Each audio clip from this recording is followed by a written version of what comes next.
Trigger. Will you take condition to be your lawfully wedded partner? I do. Condition. Will you take Trigger to be your lawfully wedded partner? I do. That was really cheesy. Today on Email Splat TV, we're going to talk about how to marry triggers and campaigns. So let's go.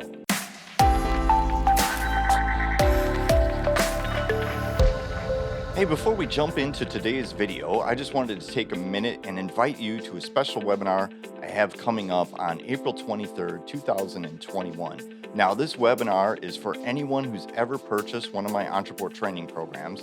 So if that's you, you'll be able to jump on this webinar and ask me anything you want about Ontraport, about your accounts, about webhooks, about custom objects, about strategy, about just anything that's had you stumped, confused inside of Ontraport, maybe something that support couldn't help you with. You'll be able to get on that call and ask me anything about your account. Now, if you haven't purchased one of my Ontraport training products yet, well, hey, jump down in the description below, there's a link, and there you can find out more information about a couple different training programs I have, and then you could get on that call as well. So, hope to see you there, and now let's jump into today's video. Today I want to talk about how to use conditions, what I would consider the right way, and I'm biased, but many times I jump into Ontraport accounts and I see this spider web of conditions and it just makes my OCD kind of just come crawling up.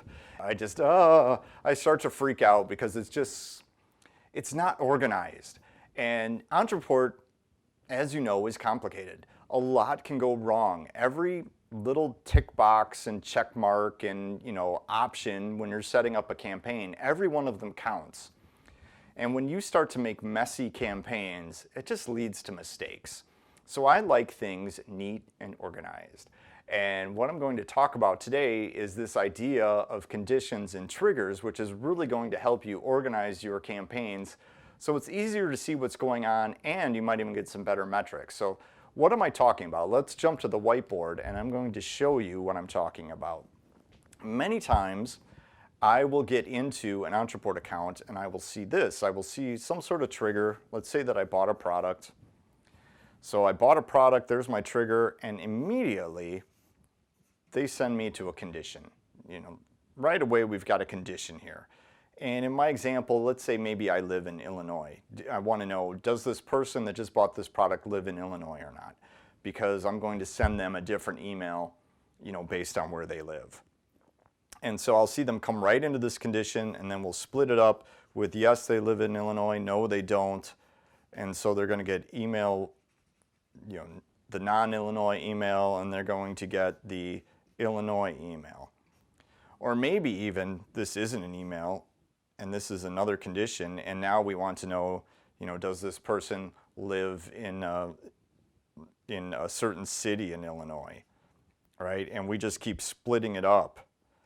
And we've got yes, no, and we just get this spider web of conditions going on, and it just gets hard to follow. It gets confusing, and of course, it just spreads out your campaign into this big fat mess that you just can't follow. I like neat, organized columns, and I like them for a bunch of reasons, OCD being one of them. But even more, I also like it for metrics. Let's look at what that looks like. So instead of what I just showed you, what if we had a trigger that is I bought my product, and then I had another trigger that I bought my product, and I had another trigger that I brought my product. All the same product. I've got 3 identical triggers at this point leading into this campaign. But what if I put the condition right inside of here? And what if I said, this is everyone who does not live in Illinois? And then they came in right there. And what if I said, this is everyone who lives in Illinois but is not in Chicago? And they come right here. And what if I said over here, this is everyone who lives in Illinois, and they are in Chicago? So now I've got my Chicago people, I've got my, what we call downstate Illinois people, and I've got non-Illinois. So I've got all my different people now in 3 separate columns, and I can do different things with them now. So now I can send my email to my non-Illinois residents. I can send my email to just my downstate Illinois residents, and I can send my email to my Chicago residents. It's really hard to read, but you get the idea. Now I have 3 separate columns, and maybe at some point, maybe somewhere down here, I bring them all back together with a go-to, and I send everyone over to this one column, and we continue them down in one column. Or maybe I keep them in 3 separate columns for the whole thing. But why do I do this? Well, first of all, like I said, I just like the neatness of this. I like being able to see at a glance what's going on and not have to try to figure out what all these different conditions are doing and where they're going. I can label each one of these columns with a label, or I can put it right in the description of that trigger, what each one of these triggers is for and who's getting in this. But the thing I like most about this is now I'm getting metrics here, right? I'm getting metrics inside of each one of these that tell me how many people met that condition. So right out of the gate, I could see that, you know, I had 15 non-Illinois buyers, I had 5 downstate buyers, and I had 3 Chicago buyers. Right out of the gate, I could see that. Instead of trying to figure out down here in the different conditions that we saw before, who qualified for what and who ended up where, I can see that right out of the gate. I think I get better metrics when I do it this way. And that's probably the biggest reason why I like to set this up like this. It's just easier to follow numbers-wise. Well, I told you today would be a short episode, and there it was. There's not a lot, big concept, short amount of time.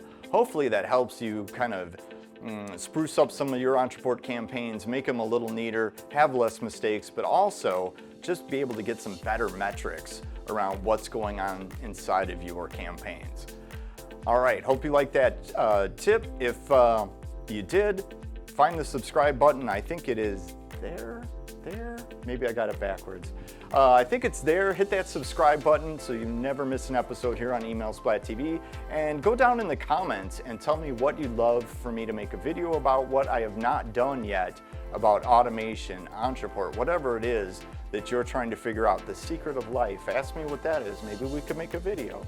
Until next time, I'll see you, and keep on automating.